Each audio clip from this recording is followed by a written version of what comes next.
I ain't no politician, I'm just a farmer's son. I don't walk on water, soon enough I will be gone.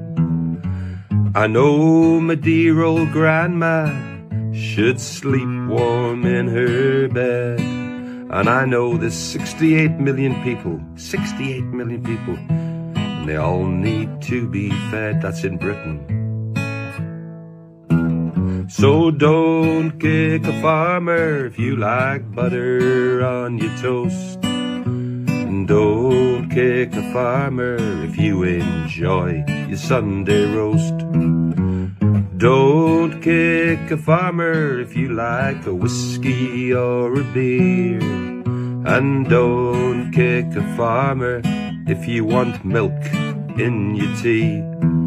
And don't kick a farmer if you like fish, chips and peas. And don't kick a farmer who provides your Mackie D. Farm, a small family farm in the Fens. It's myself, my son and my father. My son's the 7th generation on the farm. The effects of the budget and the family farm tax means we'll lose the farm. It's as easy as that. They've been on the Treasury website and used their figures to work out the tax liability for us.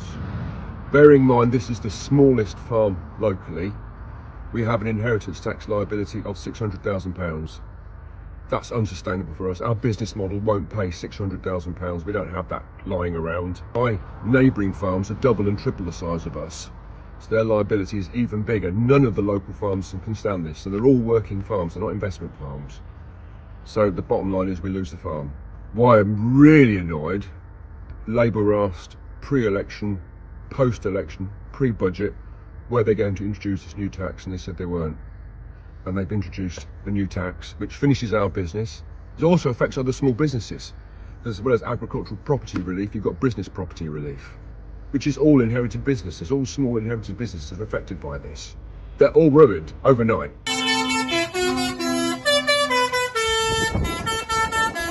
How did you feel that the Prime Minister Keir Starmer didn't even mention farmers during his speech then? Disrespectful, with so many people that have come here to air their frustrations, their problems.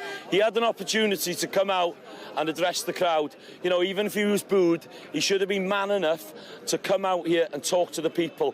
You know, he's been voted in by people. He should listen to the people. And these are the people that are feeding them every day.